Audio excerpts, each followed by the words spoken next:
உறவுகளுக்கு வணக்கம். இன்றைக்கி நம்மளுடைய கேப்சிங் ஃபுட் சேனலில் நம்ம பார்க்க போகிற சமையல் வந்து ஒரு ரொம்ப ரொம்ப சுவையானது. அதாவது எப்படின்னா, நான் ரொம்ப ரொம்ப விரும்பி சாப்பிட்ட ஒரு இது. யதார்த்தமாக ஒரு நாள் ஒரு ஊருக்கு போயிருந்தப்போ கடையில் சின்ன சின்ன ஊறுகாய் பாக்கெட் மாதிரி தோணுது. ஒரு 5 இறால் போட்டு அதை வறுத்து வச்சுருந்தாங்க. அதை சாப்பிடும்போது ரொம்ப டேஸ்ட்டாக இருந்துச்சு. இன்றைக்கி எனக்கு கொஞ்சம் உடம்பு நிலை சரியில்லை. அப்போ ஹாஸ்பிட்டல் போகும்போது அங்கே கிடைச்ச இந்த இறால் கருவாடை பார்த்தோன்னே எனக்கு செம்ம சந்தோஷம். இது நமக்கு கிடைக்காத ஒரு பொருள் கிடச்சிருக்குங்கிற மாதிரி ஒரு ஃபீல் இருந்துச்சு. அப்படியே வாங்கிட்டு வந்து சும்மா போட்டு வச்சிடக்கூடாது இல்லையா, 4 பேருக்கு பயன்படுற மாதிரி இருக்கணும். அதான் உங்களுக்கும் இது எப்படி செய்யலாங்கிறத நான் காட்ட போகிறேன். வாங்க அதை எப்படி செய்யலாங்கிறத பார்க்கலாம். அதேமாதிரி புதுசாக நம்ம சேனலை பார்க்குறவங்க சப்ஸ்கிரைப் பண்ணிவிட்டு பாருங்கள், லைக் பண்ணுங்கள், ஷேர் பண்ணுங்கள். வாங்க இந்த இறால் 65, அதாவது இறால் கருவாடு 65 எப்படி செய்யலாங்கிறத பார்க்கலாம். ஒரு 1/4 கிலோ அளவுக்கு இறால் கருவாடு இது வந்து நல்லா நான் அலசி தண்ணியில் ஊற வச்சு அந்த மண்ணெல்லாம் போகிற அளவுக்கு நல்லா அலசி வச்சுருக்கேன். 2 ஸ்பூனு கடல மாவு, இடித்த பூண்டு பல் 10, தனி மிளகாய்த்தூள். அதாவது நான் வந்து கலருக்காக காஷ்மீரி மிளகாய்த்தூள் கலந்துருக்கேன். நீங்கள் சாதாரணமாக தனி மிளகாய்த்தூள் வீட்டில் அரைச்ச தூள் இருந்தாலும் பயன்படுத்துங்க, ஆனால் தனி மிளகாய்த்தூள் பயன்படுத்துங்க. அரிசி மாவு 1 ஸ்பூனு, தேவையான அளவுக்கு உப்பு, 1 கொத்து கருவேப்பிலை, தேவையான அளவுக்கு எண்ணெய். நீங்கள் கல்லெண்ணெயோ நல்லெண்ணெயோ இல்லை ரீஃபைண்ட் ஆயிலோ பாம் ஆயிலோ பயன்படுத்துங்க. நான் வந்து கடலை எண்ணெய் பயன்படுத்தியிருக்கேன். எண்ணெய் நம்ம ஏற்கனவே ஊற்றி வச்சுருக்கோம், அதனால் எண்ணெய் சூடாகிடுச்சு. இப்போ நம்ம இந்த இறாலை அப்படியே பொரிச்சு எடுக்கலாம். கொஞ்சம் கொஞ்சமாக போட்டு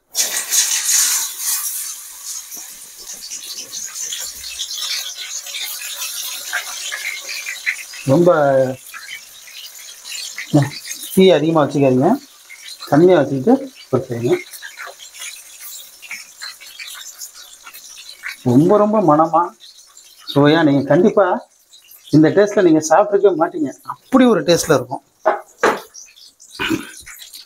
இந்த டேஸ்ட்டை நீங்கள் தெரிஞ்சுக்கிட்டிங்கன்னா அதை விடவே மாட்டீங்க. ஒரு 10 நாள் 20 நாள் அப்படியே வீணாக போகாமல் வெளியூர் படிக்கிற பசங்களுக்கு கூட நம்ம இதை அப்படியே செஞ்சு கொடுக்கலாம்.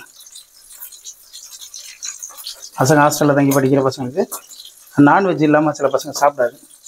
அதுமாரி பசங்களுக்கு ரொம்ப நல்லது. இது கூட கொஞ்சம் அப்படியே கருவேப்பிலையும் போட்டுக்கங்க, ரொம்ப ரொம்ப மனமாக இருக்கும். அப்படியே வேகட்டும். நம்ம அதை அப்படியே பிரட்டி விட்டுடலாம். ஒரு ரொம்ப நேரம் அதெல்லாம் வேக வைக்கணுங்கிற அவசியமே இல்லை, ஏன்னா அப்படியே மொறுன்னு ஆகிடும். அதனால் அருமையாக இருக்குது. அப்படியே கொஞ்சம் நேரம் திருப்பி போட்டிருப்போம், அப்படியே எடுத்துக்கணும். ஏன்னா எண்ணெய் அதிகமாக ஊற்றினீங்கன்னா இன்னும் கொஞ்சம் நிறைய போட்டு எடுக்கலாம். நான் எண்ணெயை ரொம்ப கம்மியாக பண்ணி அதை பொரிச்சு எடுக்கிறேன். நல்லா மொறுன்னு 65 மாதிரி பொரிஞ்சு வந்துட்டு நம்ம அந்த கருவாட்டு இறால் 65 நம்ம எடுத்துடலாம். ஆஹா, என்ன வாசனை தெரியுங்களா, 10 ஊருக்கு மணக்கும். அப்படி ஒரு வாசனை.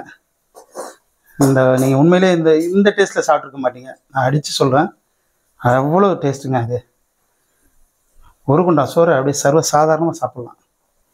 ரசம் சோறை எடுத்துடலாம்.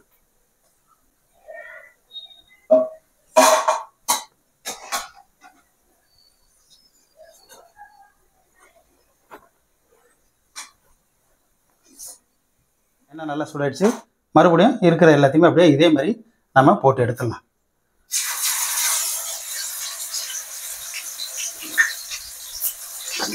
பொரிக்கும் போது கண்டிப்பாக கருவேப்பிலையை போட்டுங்க கூடுவே. அப்படியே நல்லா பொரிச்சு எடுக்கலாம். நான் சொல்ல மறந்துட்டேன், இதுக்கு நம்ம எப்படி மசாலா ரெடி பண்ணோங்கிறத இப்போ பார்க்கலாம். இந்த மசாலா எப்படி செய்கிறதாங்கிறத நம்ம பார்க்கலாம். கடல மாவை அதில் கொட்டிக்கலாம் ஒரு தட்டில். அது கூடவே அரிசி மாவு அதையும் கொட்டிக்கலாம். இது கூட மிளகாய்த்தூள் நல்லா, அப்போ தான் காரமாக இருக்கும். தேவையான அளவுக்கு, ஏன்னா அதில் நம்ம வந்து கொஞ்சமாக தான் உப்பு இருந்துச்சு நம்ம கருவாட்டில். நான் அதனால் கொஞ்சமாக உப்பு போடுறேன். நீங்கள் பார்த்துக்கிட்டு நீங்கள் வாங்குகிற கருவாட்டில் உப்பு எப்படி இருக்குங்கிறத பார்த்துக்கிட்டு பண்ணுங்கள். இதை அப்படியே நல்லா மிக்ஸ் பண்ணுங்கள்.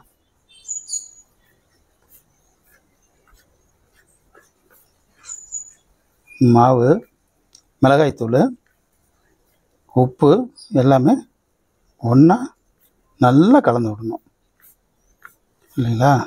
அப்போ தான் உப்பு எல்லா இடத்துலையும் சேரும். இந்த மிளகாய்த்தூளும் நல்லா கலர் கொடுக்கும், நல்லா கலந்து வரும். இப்போ நம்ம கொஞ்சமாக தண்ணி ஊற்றுறோம். அதாவது தண்ணி ரொம்ப எடுத்தோடனே தண்ணியை நிறைய ஊற்றிட வேண்டாம், கொஞ்சமாக தண்ணி ஊற்றுவோம்.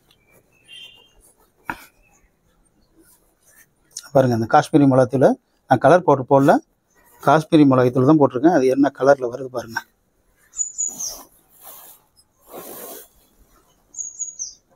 திருப்பி கொஞ்சம் தண்ணி ஊற்றிக்கிறோம்.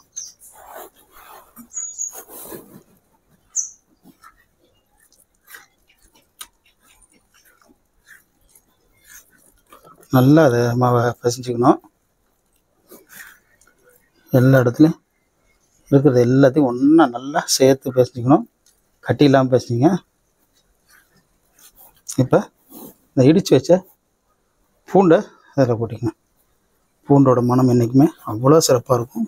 அதனால் பூண்டு அதில் சேர்த்துங்க, ரொம்ப ரொம்ப சுவையாக இருக்கும்.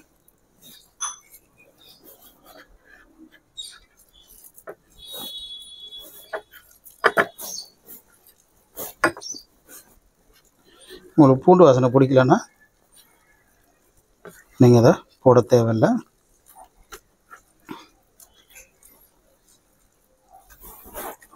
அப்படியே இந்த கருவாடை எடுத்து கொஞ்சம் கொஞ்சமாக அப்படியே கலந்துங்க. அப்படியே பட்டும் படாமலும் இருந்தாவே போதும் உங்களுக்கு. அது அப்படியே கொஞ்சம் கொஞ்சம் கொஞ்சம் கொஞ்சமாக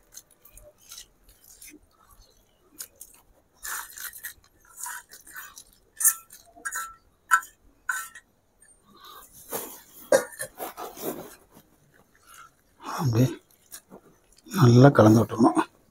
ஒரு மசாலா பத்தலைன்னா நீங்கள் மறுபடியும் கொஞ்சம் கடல மாவு, கொஞ்சம் அரிசி மாவு எடுத்து அது கூட பயன்படுத்திங்க. நான் கரெக்டான அளவில் கரெக்டாக போட்டிருக்கேன். அதனால் நீங்களும் இதை அப்படியே ஃபாலோ பண்ணுங்கள். இதை அப்படியே ஒரு அரை மணி நேரம் ஊற விட்ருங்க. இந்த நேரத்தில் உப்பு கரெக்டாக நீங்கள் பார்த்துங்க, இல்லைன்னா நல்லா இருக்காது. உப்பு நீங்கள் கண்டிப்பாக பார்த்தே ஆகணும். இப்போ நான் உப்பு பார்க்க போகிறேன். உப்பு பார்த்துட்டு நான் மறுபடியும் வரேன்.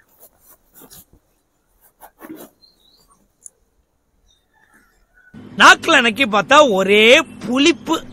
என்னன்னு அது? எருமை மாட்டு சாணி. கரெக்டாக இருக்குது. அதனால் நமக்கு உப்பு அதிகமாக போட தேவையில்ல, அருமையாக இருக்குது. கொஞ்சம் வேணால் மிளகாத்தூள் மட்டும் போட்டுக்கலாம். ஏன்னா காரம் கொஞ்சம் கம்மியாக இருக்கிற மாதிரி ஃபீல் ஆகுது. அதனால் நான் மிளகாத்தூள் மட்டும் போட்டுக்கிட்டேன்.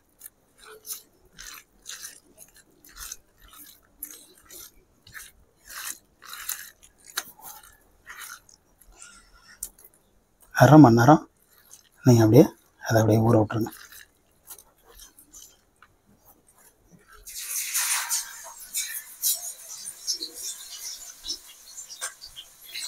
கருவேப்பிலை உள்ள தாராளமாக இருந்தால் கருவேப்பிலை போடுங்க. கொஞ்சம் கொஞ்சம் பொரிச்சிடுங்க, அப்போ தான் நல்ல மொறுமொறுன்னு வரும். ஏன்னா எண்ணெய் கம்மியாக ஊற்றிருக்கோம். நிறையா போட்டிங்கன்னா கொஞ்சம் சவுக்குன்னு வரும். எல்லா இறாலையும் பொரிச்சிட்டோம். இப்போ அந்த கருவேப்பிலை பொரித்து அப்படியே மேலே வாசனைக்கு கொட்டிடுவோம். அடுத்தது நம்ம டேஸ்ட் பார்க்க வேண்டியதுதான். இப்போ நம்ம அந்த இறால் 65 கருவாடை நம்ம டேஸ்ட் பார்க்கலாம். அதாவது இந்த இறால் கருவாடை போட்டு நம்ம ஒரு 65 செஞ்சுருக்கோம் இல்லைங்களா? இதோட மனம் 7 ஊருக்கு அடிக்குதுங்க. பா, நம்ம இப்படிலாம் பண்ணணுங்கிற அவசியம்லாம் இல்லை.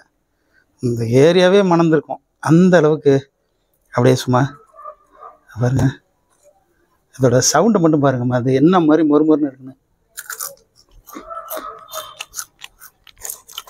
அவ்வளவுமா.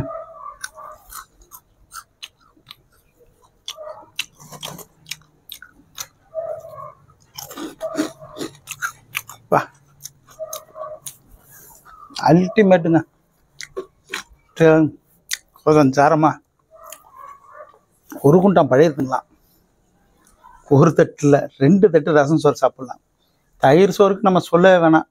நீங்கள் எந்த வெரைட்டி ரைஸாக இருந்தாலும் சரி, அதாவது ரசம் சோறு எந்த சோறாக இருக்கட்டும்,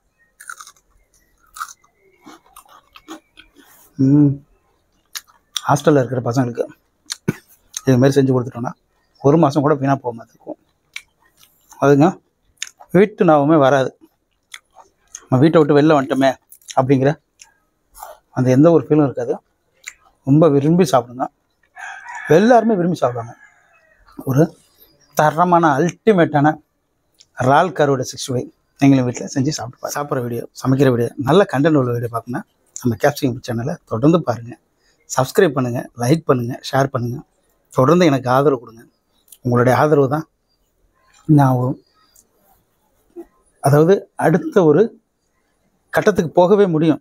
ஒரு பெரிய உந்து சக்தி தான் உங்களோட ஆதரவு. எனக்கு நீங்கள் கொடுக்குற ஆதரவு தான் நம்ம புதிய புதிய சமையலை தொடர்ந்து நம்ம சேனலில் போட்டுகிட்டே இருக்க முடியும். உங்களுடைய ஆதரவு எனக்கு என்னன்னைக்கு வேணும். நன்றி உறவுகளே.